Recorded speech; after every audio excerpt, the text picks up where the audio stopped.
shoot underneath there and catch an old big one like that. You know, them fish are aggressive. Staging to spawn, look at that. That's a nice one right there.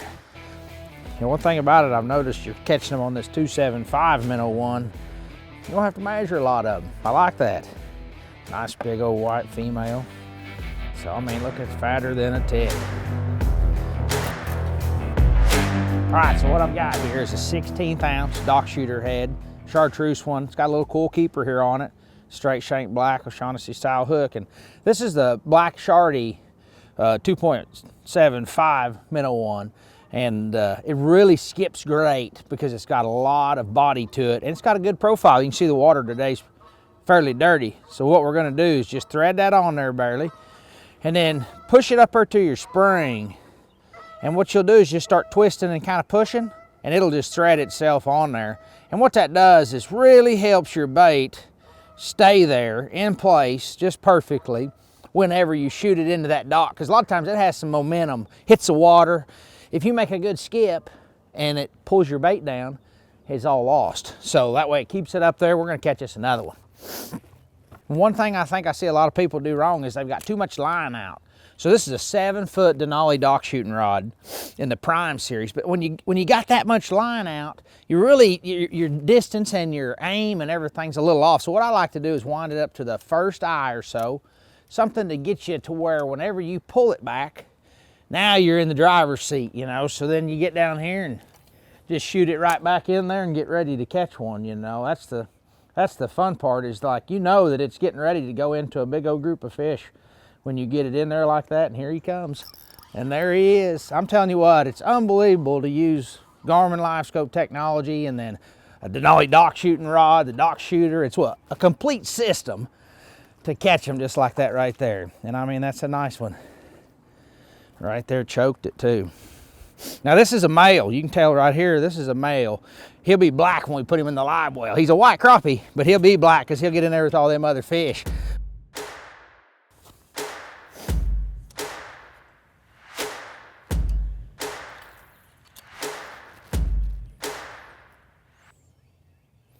All right, here we go again. There comes my bait. You always want to keep it above them too. That way, when you catch one, you catch him off the top. If you catch a bottom one and you drag him through the whole school, then mess around and you kind of scatter the school. So we caught him off the top. Now this is pretty common. I mean, that's definitely a keeper. It's a nice crappie, but it's a smaller one in the school. So what we're gonna do is turn him loose and then get us a different one. But work your way down in the school.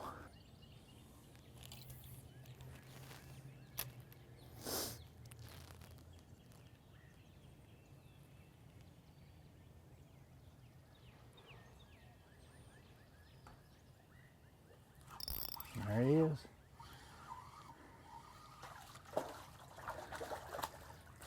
There's a little nicer one here. Look at that one. Now that one makes the team. 275. Look at that. That's a nice fish there. All right.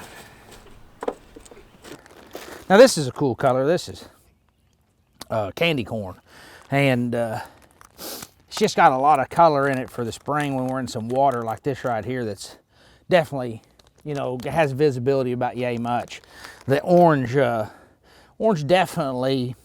I don't think they see it the same way that we see orange, but either way, I think they'll really like it today. You know, any of the candy corn, black Shardy, Junebug Shardy, electric chicken, those kind of colors are gonna be the players, you know, the whites and stuff like that. Not that they won't work, but I've just got a lot more confidence in a chartreuse bait in this kind of conditions. You know, you can see the sun's not very high. We got a lot of shade. And so the chartreuse colors really just stand out, but you can see how that looks. I mean, the way that we laminate it and everything, it's just really got a nice blend of colors and then kind of pops out there at them. Looks a little more lifelike. All right, so it's springtime, it's April. Crappie are thinking about spawning. There's a bunch of them staging. There's a few of them spawning, but it's really just right at the very start of the spawn. We come into a creek arm here, and what this is, it's got, and I shouldn't even say a creek arm. We come into a cove, And what this has is a long straight stretch, and then it's got 3 or 4 pockets on the left, 3 or 4 pockets on the right. It's got a lot of boat docks. A lot of these fish are using these boat docks to stage. They're waiting for the temperatures to get right. The wind's out of the north a little bit today. It was cool this morning. You can see we don't have a lot of clothes on, but you think you're not gonna be out here in a t-shirt. Those fish are sitting there staging. When they start to move, what you're gonna see is you're gonna see a lot of these fish get in these little pockets like that. You've got a boat ram, it's got a log, it turns flat right there. Then fish are gonna want a little flat spot in order to spawn on. And it doesn't take a lot. You think a flat spot the size of this deck of this boat, there may be 10 crappie spawning on beds in that small area. So that little pocket there may have a limit of fish, it may have 3, it may have 30. But they'll set on the sides a lot of times and even just find one big flat rock, a piece of concrete, anything to spawn on. But when you come into an area you're looking to get started, think about what you got option-wise as far as when you go into a cove or a pocket. It's got some nooks, some crannies, maybe some boat docks. And it does, if you're on a lake that doesn't have boat docks, if it's got a great big giant lay down tree on the bluff going in, or some place where they can kind of stage their way to it. And then when you get in here, start looking around for places where, all right, they're not quite spawning, we're gonna be right here. They are spawning, let's leave that stuff, get right into those pockets and those flat places and try and find them. And sometimes that changes as fast as, right now it's 9 o'clock in the morning, it's a little cool. This afternoon, the sun's gonna be high, it's gonna be shining on that brown water, making it warm, and they may slide right up in the afternoon. So the evening bite is kind of the telltale. When you get into an area and you can catch them in the evening, 3 or 4, 5 o'clock in the evening, or an hour before dark, they're just starting good, you know, and everything. If it's coming in and it's cold in the mornings and they're not biting on the bank, look for that place where they're staging. It's a great way to catch springtime crappie as they start to spawn. When you're going in here looking for these pre-spawn crappie, you'll just go down the edge of the boat docks, and every one of them's different. Some of them they just always like, you know, if you're familiar with the lake, you can go back to the same ones, but you can see here that I'm gonna look underneath this, and as I shine underneath there, I mean, there is a really good group. And they're kind of right here underneath this pontoon float on the front. You can see now this particular boat dock has a swim platform, a covered garage, a pontoon boat. It's got a lot of dark cover. Those are gonna be the docks that are the best. The ones that have the most cover, where them fish feel the safest, are gonna be the ones that you can definitely say are gonna have the best groups of fish. And that's just common. That's just how it is. And so keep that in mind when you're looking, and a lot of times you can go back to those same boat docks and get you a milk run together and catch that same group of fish, because when the fish are in that area, they'll just kind of know that that's the one they want to stay on.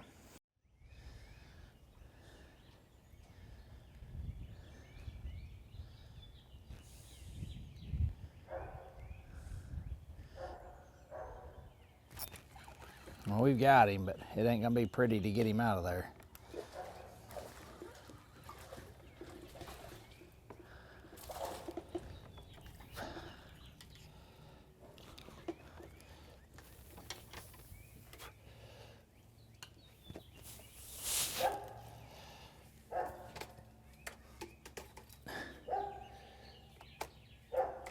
Well, I don't know what I'm in. There we are. Oh.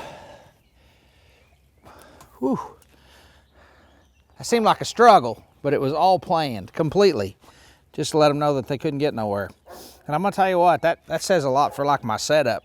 You know, doing this, you know, I got 13-pound Sunline All Might as my sinking braid, and then I've got a 7-pound Sunline FC leader material in fluorocarbon. And you know, you got 1.25 pound fish in over a chain and everything. I think that 7-pound really beefs it up, gives you an opportunity to get him instead of breaking me off on like traditionally 4 that everybody crappie fishes with. And then I don't think it affects your bite at all. We didn't used to put heavier lines on your spinning reels because they coiled off so bad. Well, now with like a Sunline All Might braid setup to an FC leader setup, you don't have to worry about that. So you can actually beef up your poundage just a little bit and still get them out.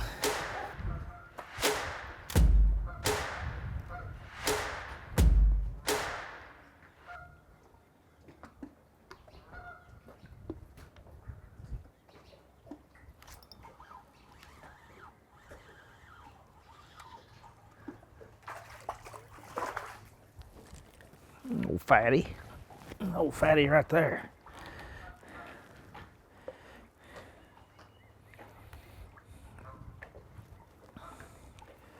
Well, I tell you what, I hope after today you can appreciate, if you haven't ever tried dock shooting, to give it a try. You know, get you one standard dock shooter head, some minnow ones, and get after them. But it takes a little bit of practice. You can practice in the yard with a 5-gallon bucket, lay it on its side, shoot it at that 5-gallon bucket. It's just a lot of fun, and it's just like instant action. When you shoot it in there, you know if you're gonna catch one or not. But I'm gonna say you ought to give it a try.